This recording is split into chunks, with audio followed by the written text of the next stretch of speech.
Sinong nakakakilala kay Mayor Magalong ng Baguio City? Does it ring a bell? Yes, guys, si Mayor Magalong, siya yung bumabatikos sa administrasyon ngayon. Kaya talagang nako, wanted to sa administrasyon eh. Guys, grabe, nakakapanindig, balahibo, mga revelasyon, korupsyon, yung talagang isiniwalat niya sa speech niya dito, no? I believe during to ng campaign nila eh. So, ito guys, panoorin natin. Wala pa silang hesitation na bumili ng mga mamahaling lugar. Akala mo walang sisita sa kanila. No?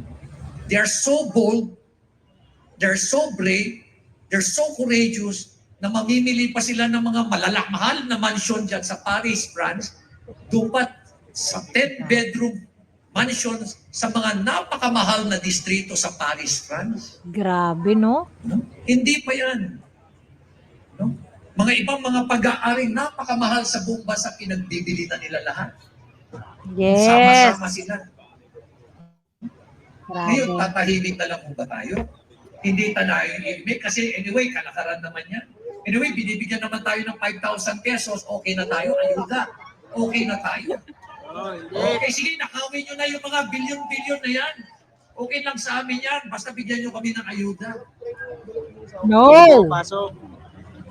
Ang good governance ho ba, nakasama ho ba dyan yung ayuda? Kung titignan nyo ho yung good governance, ano ho yung mga principles ho niya?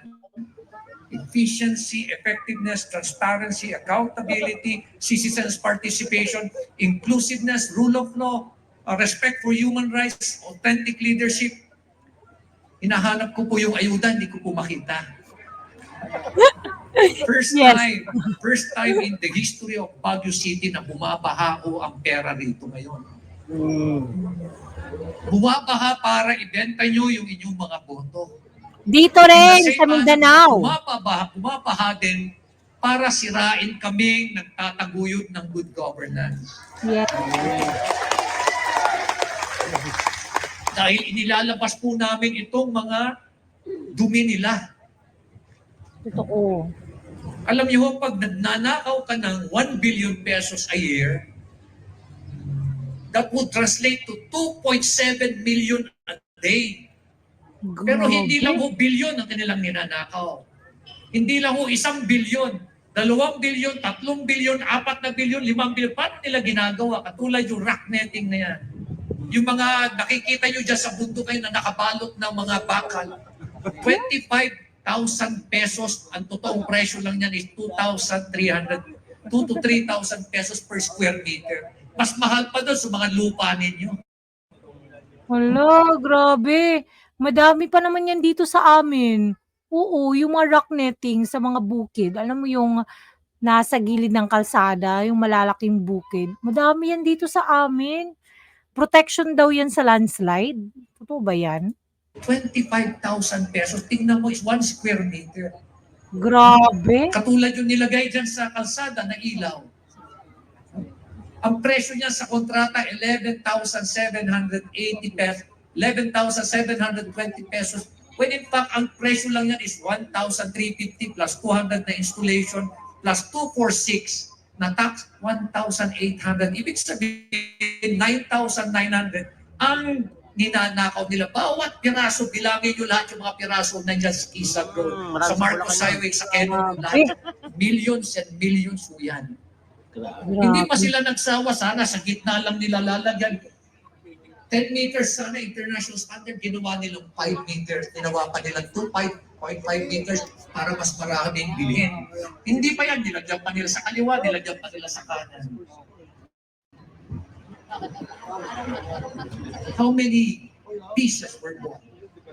7 million in Mindanao, 7 million in Visayas, 10 million in Luzon, 24 million pieces times 9,900, that's 237 billion pesos na pinaghati-hatian nila.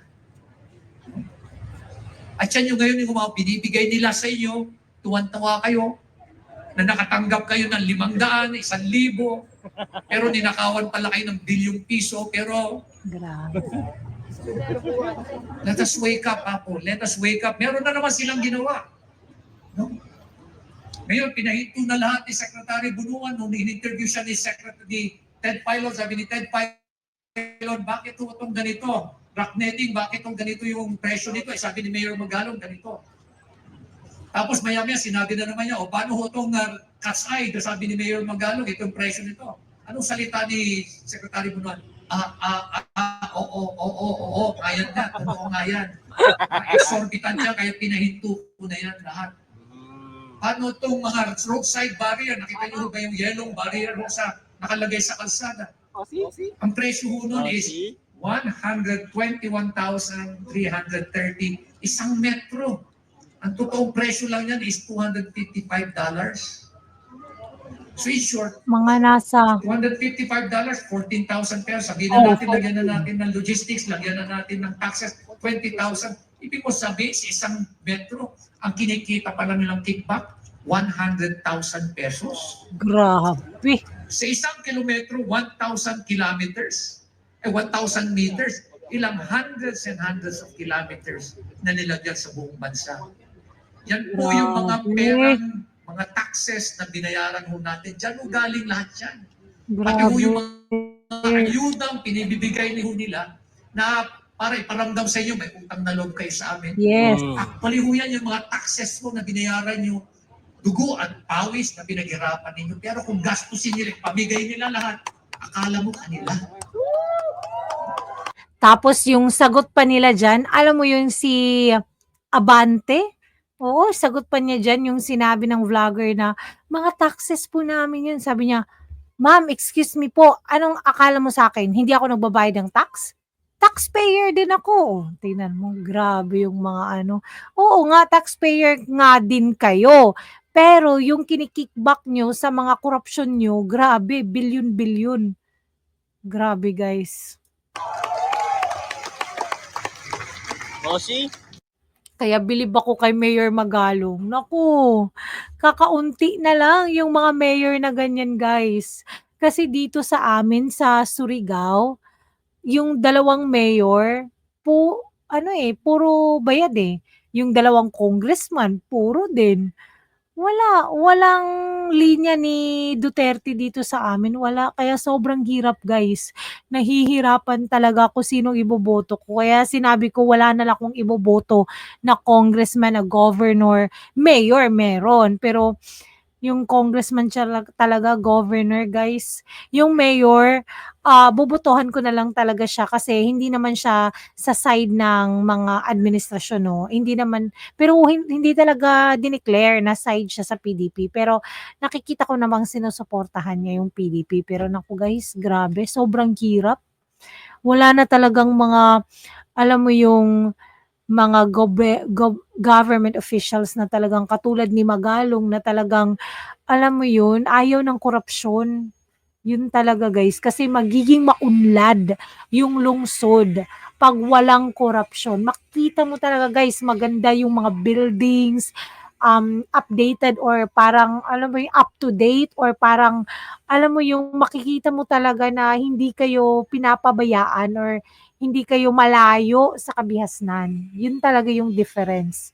Kaya naku, saludo ako kay Mayor Magalong. Alam niyo ho yung yellow barrier niyan, dapat kalikulang ho lalagyan, pati diretso nilagyan nila. Pumunta ho kayo sa Marcos Highway, pati diretso nilagyan nila. Tama. Ngayon, pinahinto na ho lahat yan ni Secretary Bunuan. Kumita. Pero tuloy-tuloy pa rin na nakikita ko ngayon uli na pinagkakakitaan nila. Yung solar lights. Nandyan ho ngayon yung mga solar lights. Alam niyo ba magkano presyo ng solar lights? 157,982,000 pesos. Ang presyo ho niyan is 40 to 46,000 pesos per pole lang. Ibig sabihin, sa bawat poste, ang ibinubog sa pala nila mga 110,000 pesos. Yan po yung mga taxes din na pinaghirapan natin tayo. Ngayon, pipikit na lang tayo, ay bigyan nyo kami ng ayuda, iboboto na namin.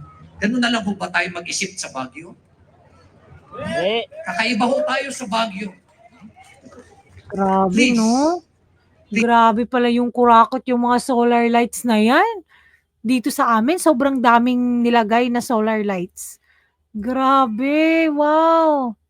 Grabe si Mayor Magalong. Siya lang talaga yung nagbulgar ng lahat ng to. Please, for the sake of our children, dagita apo tayo apo. Yes, Let us fight for what is right. correct. Huwag tayong padadala. Please. This is the legacy that we can pass on to the next generation. Correct. Grabe apo, untold, unbelievable. I was just talking to Mr. Ramon Ang. Ramon Ang of San Miguel. Sabi niya, galing ko lang sa Malaysia. I was talking to some of the businessmen there.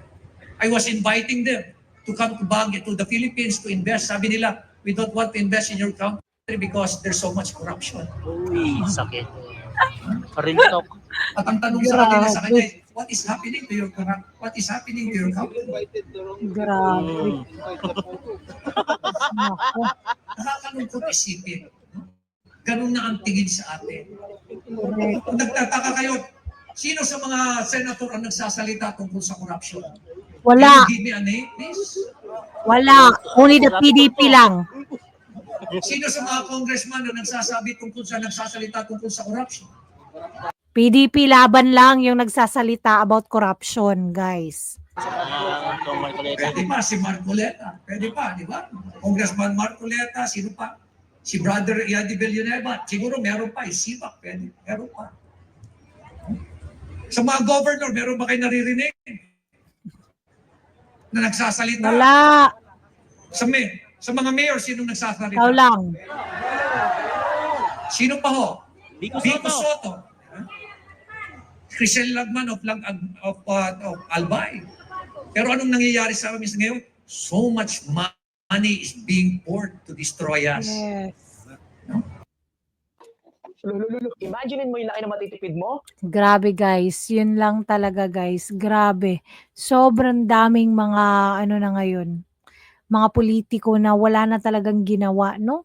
Kundi ang corruption at talaga yung mga current na mga politiko natin ay hindi na nagsasalita, talagang tikom na ng mga bibig. Kasi nga, ginagawa din nila, alam mo yung na they are, alam mo yun, taking advantage of it. Kasi binibigyan din sila eh. May kaparte sila doon. Kaya, nako. Ewan ko lang guys, let's really vote wisely and i-pray talaga natin guys na walang mangyayaring dayaan. God talaga, si God talaga yung magiging, alam mo yun, siya talaga yung magpo-protection sa election natin guys, election results. Yun lang talaga, no?